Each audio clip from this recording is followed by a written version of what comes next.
Episode की शुरुआत होती है किरिशिमा के he is cheating with other girl. Yoshino को क्या हो। हाँ जी, क्या हाल चाल। ये एनिमे का एपिसोड 3 है और अगर तुमने बाकी के एपिसोड नहीं देखे हैं तो जाओ उसे देखो पहले। अब एक्सप्लेनेशन स्टार्ट करते हैं। एपिसोड की शुरुआत होती है किरिशिमा के he is cheating with other girl. Yoshino को क्या होगा। देखो ये कोई बड़ी बात नहीं है, वो याकुजा है, वो चीट कर सकता है। ऑफ कोर्स वो बुरे लोग हैं तो उनके लिए कोई मोराल्स मैटर नहीं करता। किरिशिमा उस लड़की से बहुत दिनों बाद मिलता है क्योंकि उसको गर्लफ्रेंड मिल गई है और वो लड़की उसकी फोटो मांगती है और किरिशिमा बताता है कि वो बहुत गुस्सा करती है लेकिन फिर भी वो उसे पसंद करता है। तो वो लड़की उससे बोलती है अगर वो गुस्सा करती है तो तुम उसे छोड़ क्यों नहीं देते। ओपनिंग आने के बाद हम देखते हैं कि कैसे योशिनो सो नहीं पा रही है क्योंकि उसे लग रहा है कि उसे कोई देख रहा है और वो ये सोचती है कि शायद वो ग्रैम्स है मगर वो तो टोक्यो में है ही नहीं तो फिर कौन है। जब सुबह होती है तो वो सोचती है कि आखिर वो कौन होगा जो उसे सोते हुए देख रहा था। योशिनो थोड़ी देर बाद पाती है कि वो पक्का किरिशिमा ही होगा लेकिन उसने सारे लॉक्स लगाए हुए थे तो फिर ये कैसे पॉसिबल है, किरिशिमा कैसे अंदर आ गया। योशिनो तय करती है कि उसे कुछ तो करना होगा क्योंकि वो उसकी ऐसी हरकतों से परेशान हो रही है। वो सोचती है कि वो इस बार अपने डिफेंस के लिए एक नाइफ रखेगी। जब वो रात में वापस से सोती है तो किरिशिमा उसे फिर से देख रहा है और वो सोचती है कि आखिर ये क्या कर रहा है। तो वो पलट जाती है उस जगह पे जहाँ पे उसने नाइफ रखा हुआ है। किरिशिमा योशिनो के बाल को बनाने लगता है। Yoshino can't hold back now, तो वो नाइफ उठाकर उस पर हमला कर देती है और किरिशिमा अपने आप को बचा लेता है। वो दोनों ही डर जाते हैं। जब किरिशिमा उससे पूछती है कि वो यहाँ पे क्या कर रहा है तो वो बताता है कि जब भी वो उसके बारे में सोचता है तो फिर उसको बस उसका गुस्से वाला चेहरा याद आता है, इसलिए वो उसको बिना गुस्से वाला चेहरा देखना चाहता था जब वो सो रही होती है क्योंकि जब भी वो उसे याद रखेगा तो फिर उसका वो सोने वाला चेहरा याद आएगा ना कि गुस्से चेहरे वाला। योशिनो उससे बोलती है ये क्राइम है, पहले ये बताओ कि तुम अंदर आए कैसे। उसने डबल की बनाई थी और जो इसे ये चोट लगी है इसे ताचिबाना की वजह से लगी है। उसने उसे मारा था क्योंकि कर्फ्यू चल रहा है रात को 1 बजे पे। अब योशिनो उसे ये बताती है कि उसे ये सब अच्छा नहीं लगता है। वो नहीं चाहती है कि किरिशिमा उसके साथ ऐसी हरकतें करे, इसलिए नहीं कि ये क्राइम है, इसलिए क्योंकि उसे ये सब चीज पसंद नहीं है। वो अपनी नींद पूरी नहीं कर पा रही है और इसकी वजह से योशिनो ये बोलती है मुझे पता है कि तुम गर्ल्स में इंटरेस्टेड हो और मेरे ग्रैंडफादर भी ऐसे ही थे लेकिन अगर कुछ ज्यादा ही बड़े वाले होते तो आज उनकी फैमिली रिया कोस्टलाइन से ज्यादा कॉम्प्लिकेटेड और बड़ी होती। योशिनो उससे पूछती है तुम्हारे पास तो अभी कोई ऐसा बच्चा तो नहीं है ना। किरिशिमा बोलता है नहीं अभी तक तो नहीं है। किरिशिमा उससे पूछता है कि क्या तुम उस पर गुस्सा नहीं हो ये जानने के बाद कि मैं दूसरी वुमेन के साथ चीट कर रहा हूँ। योशिनो बताती है नहीं मैं गुस्सा क्यों होंगी क्योंकि गुस्सा तो वो तब होती ना जब वो उसे पसंद करती, क्योंकि चीटिंग तो वो तब कहलाती जब वो भी पसंद उसे करे और तब किरिशिमा ये जानने के बाद भी उसके साथ चीट करे क्योंकि तब तो वो उसे मार ही डालती। किरिशिमा को लगता है कि वो उसे पसंद नहीं करती। योशिनो बोलती है ऐसा नहीं है, वो उससे बस उसके बिहेवियर से अजीब लगता है वरना जब उसे कोई काम दिया जाता है तो वो अच्छे से करता है और ये उसे अच्छा लगता है। किरिशिमा कहता है कि मैं पूरी कोशिश करूंगा कि तुम मुझे मार सको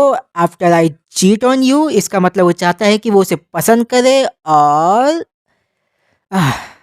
That's complicated to tell you. तुम समझ गए। कुछ देर बाद किरिशिमा योशिनो को एक लेटर देता है जो उसके ही परिवार से आया है और उसे भी एक लेटर मिला है जो योशिनो के ग्रैम्स ने भेजा है। उसमें उसकी माफी का रिप्लाई है क्योंकि उसकी वजह से योशिनो को चोट लग गई थी इसलिए वो उसे माफी मांग रहा था। योशिनो के लेटर में उसकी एल्बम होती है फैमिली की क्योंकि उसके पापा एक्सीडेंट में मारे गए थे। वैसे सोमी फैमिली के लीडर भी आने वाले हैं और वो इसलिए है क्योंकि मीटिंग होने वाली है। मीटिंग में सब आते हैं, बातें करते हैं और ड्रिंक करते हैं, यही है उनका काम और कुछ नहीं। वहीं दूसरी ओर योशिनो, किरिशिमा, इनामोरी और ताचिबाना सब साथ में बैठे हैं और बातें कर रहे हैं कि कैसे ये मीटिंग वो क्या क्या कर रहे हैं, लेकिन योशिनो को कुछ समझ नहीं आता है। तो ताचिबाना कहता है तुम्हें समझने की जरूरत भी नहीं है क्योंकि उसे इन सब में नहीं रहना चाहिए। योशिनो मियामे के हेड की फोटो देखती है जो बिल्कुल सेम उसकी जैसा ही दिखता है। उसके पास उसकी केवल 10 ही फोटो है जिसमें रेंजी सोमे भी है यानी कि योशिनो के ग्रैम्स। और अब वो एक दूसरी फोटो भी देखती है जिसमें एक और बंदा है, वो है आकिमी जो ryuzu फैमिली से आता है। रेंजी और मियामे दोनों साथ में मिलते हैं जैसे पुराने दोस्त मिलते हैं और वैसे ही आकिमी आ जाता है उनसे मिलने के लिए और वो भी उनसे वैसे ही मिलता है जैसे पुराने दोस्त मिलते हैं। लेकिन आकिमी और गाकू मियामे को दोनों को काम हो जाता है और साथ में चले जाते हैं और फिर रेंजी को पीछे से उसका कोई पुराना दोस्त मिल जाता है जो उसे इनवाइट करता है एक ड्रिंक के लिए जिसमें उसे चले भी जाता है। अब योशिनो उसी बंदे से बात करती है जिसे हमने पिछले एपिसोड में देखा था। वो उससे बोलती है जब तुम वापस से ओसाका जाओगे तो वहाँ पे तुम मेरे रूम में जाना और एक एल्बम होगी उसे लेते आना। अब योशिनो होते सोमे से मिलती है जो उसी के फैमिली से है और वो बताता है कि बड़े दिनों बाद मिले हैं। वैसे उसके डैड बिजी रहते हैं इसलिए वो उसे वापस से नहीं मिल पाए। होते उससे पूछता है कि वो कुछ खाएगी क्या, कुछ ऑर्डर कर सकता है उसके लिए। तो वो बोलती है नहीं उसको लंच के लिए जाना है दोपहर में। तो वो होते कंफर्म करता है मियामे के ग्रैंडसन के साथ है ना। तो वो बोलती है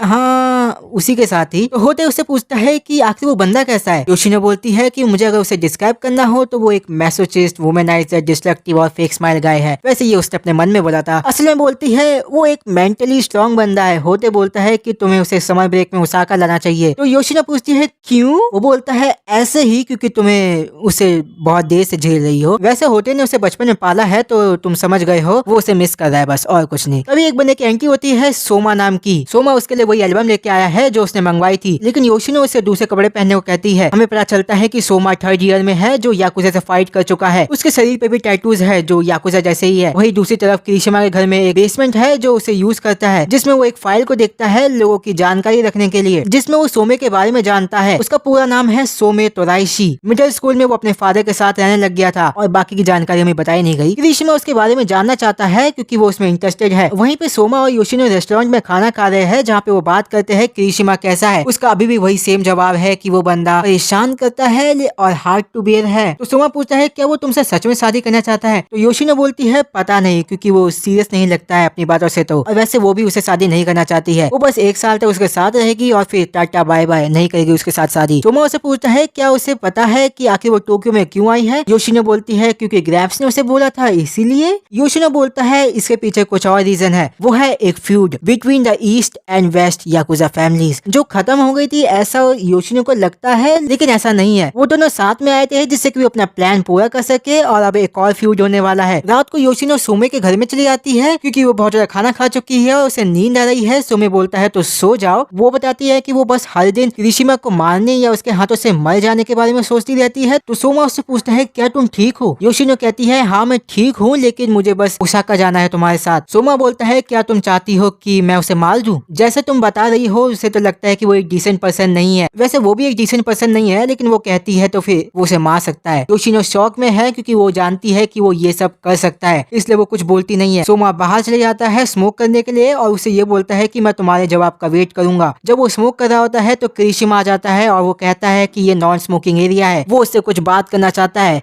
एपिसोड खत्म। और इसके बाकी एपिसोड चाहिए तो फिर कमेंट सेक्शन में बताओ। मिलते अगले वीडियो में, तब तक के लिए बाय।